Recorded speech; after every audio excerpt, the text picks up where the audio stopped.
자, 알겠습니다. 88페이지입니다. 공공주택지구, 이건 중요한 사항이죠. 시험에 좀 나오는 사항이고 좀 어려운 사항도 많이 있지만 시험에 나오는 파트는 딱 정해져 있습니다. 자, 일명 제3기 신도시, 과거에 보시면 보금자리 주택지구다 해가지고 이미 형성되어져 있는 저기 서울 인근의 하남이사라든지 각종 어떤 세교지구, 또 뭐 내곡지구 등이 다 포함되고 앞으로 신설되어질 공사하고 있는 왕숙지구, 뭐 창릉지구 등의 아주 3기 신도시들이 여기에 다 포함이 되어집니다. 자, 이런 식의 중요한 어떤 주택지구죠. 거대한 신도시 사업입니다. 이 신도시 사업은요, 국토교통부 장관만이 지정할 수 있다. 딱 보이죠. 그래서 일반적인 지방자치단체에서는요, 제한해도 지정권은 없습니다. 국가사업이다 하시면 되겠습니다. 그 밑에 보시면 제한 나오죠. 제한. 공공주택 사업자들, 지방자치단체 포함해서 각종 LH나 SH 등은요, 장관한테 지정을 제한을 할 수가 있다. 딱 되어 있죠. 제한할 수 있습니다. 혹시나 SH, 서울시 지방공사가 제한할 때는 서울시를 경유해서 올라가라. 라는 부분도 여기에 나와 있습니다. 참고로 챙겨주십시오. 자, 또 3번 사항을 딱 봅니다. 이 사항이 또 중요하죠. 여러분 오른편에 보시면은 살짝 두 번째 칸을 한번 보세요. 오른쪽에 보시면 지정 절차 보시면요. 이 중요한 장소니까 당연히 행정청 간에 협의할 것이고 주민한테 의견 청취도 할 것이고 또 도시계획위원회 심의도 거칠 것이고 이제 발표 고시에서 이런 주택지구를 지정을 해요. 하는데 항상 말하지만 심의죠, 심의. 요 심의가 참 중요해요. 심의가 참 중요한데 제가 체크한 요 밑에 보시면 4번 사항을 잘 보세요. 아주 중요한 사항 나옵니다. 보통 심의란 것은 말입니다. 시간에 제한이 없습니다. 심의에 보내면 6개월 될는지 1년 될는지 알 수가 없어요. 시간 많이 걸리는데 또 이 지구는 3기 신도시다 보니까 아주 크기가 몇백만 평 아주 거대한 장소가 나옵니다. 심의 돌리면요. 할 게 너무 많아. 그래서 심의가 잘 통과될는지 알 수도 없어요. 그래서 어려운데 이건 공공주택지구입니다. 공공사업이죠. 그러니까 이 심의 자체도 보시면 60일 안에 끝을 내라 딱 돼 있죠. 그래서 공공주택지구는요 60일 안에 여부 판단이 딱 납니다. 만약에 60일 되어도 심의가 완료되지 못하면 심의한 것으로 간주되어서 통과해버린다라고 하는 중요한 어떤 특혜를 주는 것이 바로 이 내용입니다. 심의도 60일 내에 완료합니다. 자, 그런데 다시 본문을 따와 보시면요 3번의 1번 사항입니다. 그런데 이 주택지구에 지정하는 그 지역에 보니까 주거지역입니다. 도시지역 안에서도 주거지역 안에서도 면적이 3만 평 정도인 10만 제곱미터 이하입니다. 그러면 하나의 이건 신도시가 아니고 하나의 아파트 단지가 나온다 이렇게 아시면 돼요. 이럴 때는요, 요 심의 같은 것을 생략을 할 수 있다라고 합니다. 여러분 잘 보시면요, 우리가 주택건설 사업계획 승인 받을 때 심의를 안 합니다. 심의를 안 해요. 일반적인 사업계획 승인 받을 때는 심의 사항이 아닙니다. 면적이 아주 클 때는 몰라도 일정 규모의 단지는 심의 안 해요. 이와 같이 주거지역 내에서 10만 제곱미터 이하의 공공주택지구 지정할 때는 일반적인 주택 건설 사업과 마찬가지로 심의하지 않겠다라는 의미가 여기에 포함이 되어져 있습니다. 그래서 그 심의도 하지 않고 신속하게 통합적으로 할 수가 있다 겁니다. 그러면서 2번을 딱 보세요. 주택지구 지정 면적이 10만이 아니고 10제곱킬로미터입니다. 엄청나게 큽니다. 한 면이 한쪽이 1m, 한쪽이 1km, 한쪽이 10km. 엄청나게 크죠. 하남 이사지구 요 정도의 한 절반 정도 이상이 됩니다. 엄청나게 큽니다. 지금 현재 서울 인근의 3기 신도시 다 여기 포함되는데 이런 것들은요. 여기 도시계획위원회 전문가들 심사도 안 합니다. 국무회의 심의죠. 대통령과 기타 총리 등이 모여서 하는 정치인들이 모여서 하는 바로 정책적인 판단으로서 결정을 하겠다 딱 보이죠. 그래서 3기 신도시 이것들은요. 일반적인 심의사항이 아닙니다. 국가 기관들이 모여서 만든 회의, 국무회의에서 그냥 하자 해서 하는 것이다. 이렇게 또 아시면 되겠습니다. 그래서 2번 사항 중요합니다. 그러면서 3번 보시면요. 주거지역이 아닌 곳입니다. 아닌 곳, 저기 농촌이겠죠.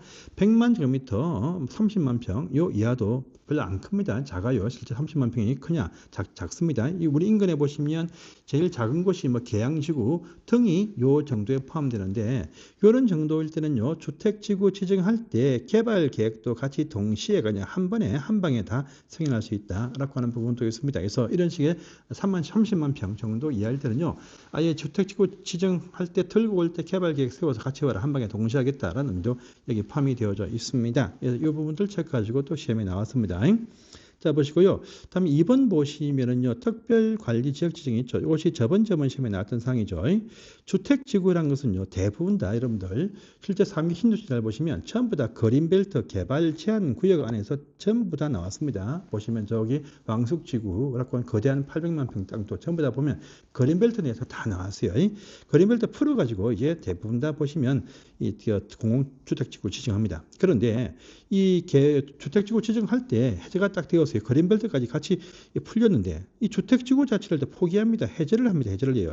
이런 경우가 발생했습니다. 지금 광명지구 같은 경우에 그 면적이 1000만 제곱미터 컸는데 이 어떤 다른 특별한 정치적인 사항 때문에 또 포기를 했어요. 이 해제가 딱 되어도 다른 사업은요, 그린벨트를 풀어가지고 어떤 사업을 하면 이 사업이 지연되어지면 그린벨트로 환원시키는데 이 공공주택지구는요, 이 사업이 포기가 되어도 그린벨트로 환원하지는 않습니다. 이게 참 문제라. 그러면 그린벨트 풀어놨죠. 그러면 난개발이 발생을 합니다. 발생해요. 여기서 난개발이 쓰라면 나왔었죠. 그러니까 주택지구를 해제하고 사업을 포기했는데, 근데 그린벨트는 계속 풀려서 환원이 안 됩니다. 근데 그 면적이 100만 평, 330만 제곱미터 이상 아주 거대한 장수가 풀려가지고 지금 방치가 딱 됩니다. 난개발이 됩니다. 이 난개발을 막고자 이제 최대 10년까지 범위 안에서 특별히 관리한다, 특별관리지역 지정할 수 있다. 이 한 문장이 주관식으로 딱 나왔었죠. 그러면 이제 특별 난개발 막고 이 특별관리 계획에 맞춰서 토지가 이용되게 하면서 난개발을 막겠다라는 의미가 여기 포함이 되어져 있습니다. 자, 보시고요. 그럼 3번 있죠. 특별관리지역 지정이 딱 되어지면요, 이 안에서는요, 모든 건물의 건축부터 모든 개발 행위할 때 해당 시장 군수 구청장한테 허가받고 투기 아닐 때만 허가를 딱 내어준다. 이런 부분이 있습니다. 보시고요. 또 4번에 보시면 지원센터 보이죠. 근데 특별관리지역 지원센터도 설치 운영하는데 장관이 특별관리지역 지정을 했지만 이 지원센터는 시도 또 시군 구청장이 지원센터를 설치하더라. 이렇게 해서 체크를 해 두시면 되겠습니다. 자, 보시고요. 자, 다음 페이지 넘어갑니다. 그러면은 이런 공공주택 지구 안에서 공공주택 사업은 누가 하느냐? 시행자가 등장을 합니다. 시행자. 자, 시행자도 공공주택지구 지정권자였던 장관이 일정한 공공주택 사업자도 앞에 봤었죠. 이들 중에서 요건을 갖추고 할 만한 능력이 되는 사람들을 시행자로 지정해서 시행토록 합니다. 그런데 요 주택지구가 제한이 되어서 지정이 딱 되어지면요, 제한을 한 잔을 우선적으로 지정할 수 있다라는 부분도 체크를 해주세요. 그러면서 중요한 사항이 2번과 또 3번에 등장하고 시험에도 나왔었죠. 여러분들, 이 다른 사업들은요, 어떤 주택지구, 어떤 지구를 지정했는데, 그 다음에 시행자들이 뭘 안 하면요, 다시 이 지구들을 다 해제한다, 없애버린다, 원상복구합니다. 그런데 이건 공공주택 사업이죠. 이 서민들의 주관적원에서 필요합니다. 그래서 먼저 3번부터 보십니다. 보시면, 주택지구를 지정을 딱 했습니다. 그런데 1년이 되어도 시행자가 되어진 자들이 지구계획, 즉 개발계획 수립해서 승인 신청을 해야 되는데 요 승인 신청은 또 하지 못하고 있다고 합니다. 그러면 보통은요, 이런 경우는 원래 페이스가 뭐냐, 보통적인 형성들은 앞에 지구를 해제한다 이렇게 나와야 되는데요. 그때 장관은요, 그러냐? 그러면 다른 공공사업자를 정해서 지구 계획을 수립을 하게 한다. 딱 보이죠? 사업자를 바꾸어서 계획을 세우게 한다. 그래서 추진하겠다는 의미가 포함이 되었습니다. 그래서 지구 지정 1년 안에 지구 계획에 승인 신청을 못하면요, 사업자 바꾼다. 이렇게 하십시오. 다시 올라가서 2번 보십니다. 그럼 지구 계획까지 승인이 딱 되었습니다. 그럼 착수를 해야 돼. 착수. 시간 2년 줍니다. 그런데 계획 승인을 했는데 착수 2년 되어도 못하고 있다. 그러면 또다시 사업자를 바꾸어서 착수하게 한다. 딱 되어 있죠. 그래서 이 사업은요, 사업이 지연이 되어지면 일정 기간 동안에 뭘 못하면 사업자를 바꾸어 가면서 계속 밀어붙이겠다는 의미가 여기에 포함이 되어져 있습니다. 그래서 2번, 3번 꼭 기억을 해주세요. 시험에 나올 수 있고 또 나옵니다. 자, 오른편에 살짝 보시면 기타 특례가 딱 나옵니다.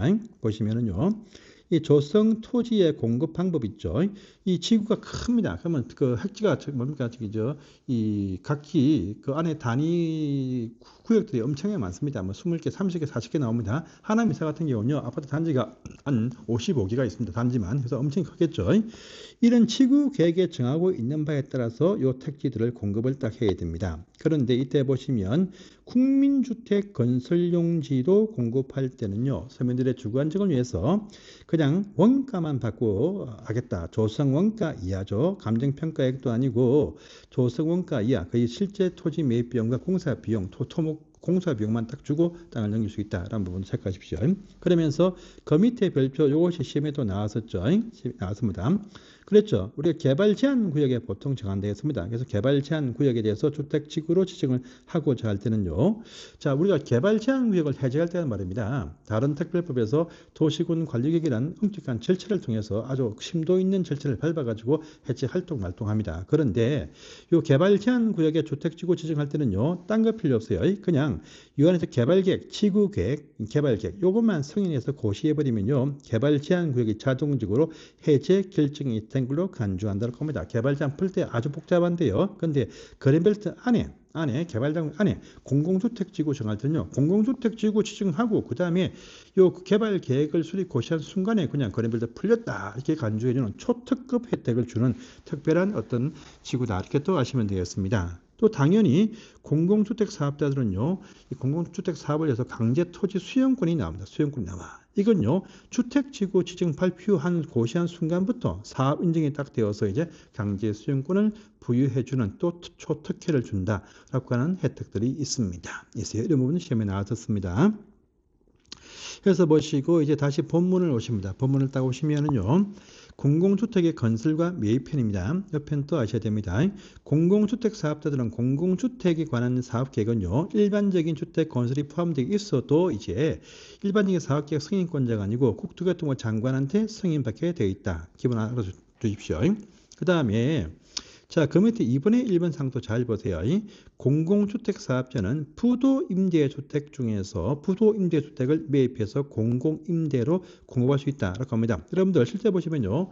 임대주택들이 말입니다. 임대주택 사업자들이 부도 발생한 경우와 비일비재가 발생을 합니다. 이럴 때 보시면 LH에서 그 부도난 어딥니까? 이 민간 임대주택을 매입해가지고 공공임대로 이렇게 활용을 하게 해줍니다. 해줘요. 근데 이번 상 보시면요. 이렇습니다. 보통 보시면 말입니다. 부도가 났어요. 임대주택이 부도나면 원래 원칙은요. 거주하는 임차인들한테 우선 매수권이 있습니다. 그래서 다른 제3자 참가보다 앞서가지고 거주하는 임차인들은요. 요 경매에 신청할 필요도 없어. 그냥 가만히 보고 있다가 낙찰되는 순간에 그 금액이 아주 싸다 싶으면요. 그때 가서 임차인들은 보증을 제공하고 그 집 내가 사겠다 해버리면 그 낙찰자의 지위가 임차인한테 넘어옵니다. 그런데 임차인이 딱 보니까 자기가 그 소유하고 싶은 마음은 없어. 또 돈이 없습니다. 이럴 때 딱 보시면요.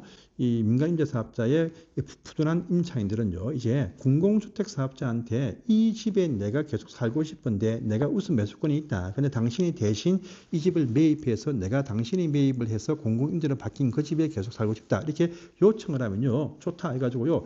LH공사에서 그 집을 매입을 해주고 그 집 매입한 게 아니고 낙찰받은 금액으로 이제 내가 받겠다 이렇게 해버리면요. 낙찰자 무시하고 LH한테 소유권이 딱 넘어갑니다. 이럴 때입니다. 임차인들이 내가 받겠다 할 때는 보증이 필요한데 임차인이 그 우선 지위를 양도해서 LH가 매입할 때는요.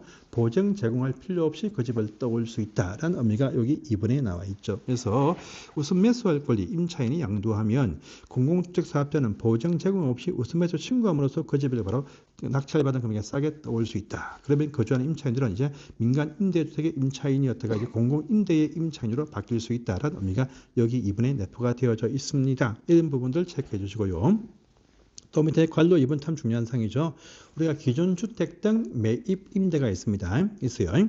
그런데 기존 주택, 헌주택을 매입하는 그 대상들이 있습니다. 대상들이 있어요. 그래서 1번 딱 보시면 단독주택 통째로 매입할 수 있고 또 단독에 포함되는 다중주택과 다가구주택 건물 통으로 다가구를 매입할 수 있습니다. 그런데 이 공동주택은 이 아파트 한 동을 다 매입 못하겠죠. 한 개, 두 개, 세 대를 매입하는데 공동주택 매입할 때는요.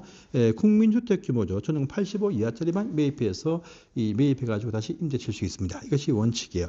보시고요. 그러니까 이 단독에서 단독과 다중과 다가구는 통매입하니까 평소 제한이 없습니다. 그런데 공동주택에서 세대 몇 개 매입할 때는 국민주택 규모 이하만 매입해서 임대로 공공임대로 활용하라라는 의미가 포함이 되어 있습니다. 자, 뿐 아니고 등자가 붙기 때문에 이제 1종, 2종 근생시설, 노유자시설, 수련시설, 업무시설 또는 숙박시설, 모텔 등을 매입해서 개조해서 공공임대로 활용을 하는 경우도 이제 발생을 하고 있습니다. 이런 부분들 체크를 딱 해주세요. 자, 그 다음에 이제 다음 장을 또 넘어갑니다. 다음 장을 넘어가시면 요 3번 상도 근래에 보시면 참 많이 등장을 합니다. 건설 중에 있는 주택을 매입해서 공공임대사업으로 활용할 수가 있습니다. 그래서 공공주택 사업자가 아닌, 즉 민간사업자들은요, 건설 중에 있는 주택들을요, 분양을 했다가 망할 수가 있습니다. 또는요, 지금 공사 착수는 안 했지만 사업계획 승인 받고 그 건축을 준비하고 있는 중인데 지금 상황을 딱 보니까 우리 이 오피스텔이나 또 기타 아파트 지어가지고 팔면 안 팔릴 것 같다. 이렇게 판단이 딱 서면요, LH 등한테 공공임대주택으로 매입할 것을 제안을 할 수가 있습니다. 이 경우가 지금 근래 굉장히 많이 발생하고 있습니다. LH에서 매입을 막 해줘요. 대신 LH에서 원하는 또 GH나 SH에서 원하는 그 조건대로 맞춰서 넘겨야 됩니다. 그래서 그 분양했을 때 수익받으면 훨씬 더 작지만 그래도 망하지는 않겠죠. 그래서 이렇게 해서 요즘 사업자들이 시행사들이 많이 넘기고 있어요. 자, 근데 이때 보시면 이렇게 제한할 때는 말입니다. 그냥 토지 계약만 한 상태로 넘길 수는 없어. 대지에 대한 소유권을 100%도 확보를 해가지고 이러한 건설 계획 중에 있거나 또 건설되고 있거나 또 완공이 되어서 분양치지 않은 집에 대해서 이제 LH나 SH한테 매입해달라 이렇게 제안할 수 있습니다. 소유권 확보해야 됩니다. 그래서 일단은요, 이 매매계약서, 매입계약서 체결하기 전에 먼저 확약서라고 하는 그 가계약을 먼저 합니다. 이 가계약 할 때는 소유권이 필요 없어. 하지만 당신들 그 건축을 한과 동시에 소유권을 확보해야만이 확정서, 계약서로 바뀐다. 이렇게 해가지고 소유권을 확보를 해야만이 LH한테 넘어간다. 이런 의미도 여기 포함이 되어져 있습니다. 보시고요. 또 4번에 보시면은요, 30년짜리 이상 공공임대주택을 하려는 공공주택 사업자들은요, 30년 이상입니다. 우리가 장기전세 20년이죠. 이거 말고 30년, 국민 또는요, 영구 또 통합 또는 행복주택 이러한 공공임대 목적일 때 한해서 보시면 이 뉴타운 사업이라든지 정비사업을 할 때 보시면 임대주택 비율이 항상 포함되어 있습니다. 그래서 이 정비사업 등 하는 그 안에서 나오는 임대주택들은요, 30년짜리 이상 임대용으로 이것을 우선적으로 인수를 할 수 있다라는 음조가 포함이 되어 있으니까 이것도 체크해 주시고요. 다음에 5번도 참 중요하죠. 기존주택 전세 임대주택 있죠. 그래서 이건 이 전세 방식으로 임차해서 전전세, 전대 치는 형태의 임대주택을 말하죠.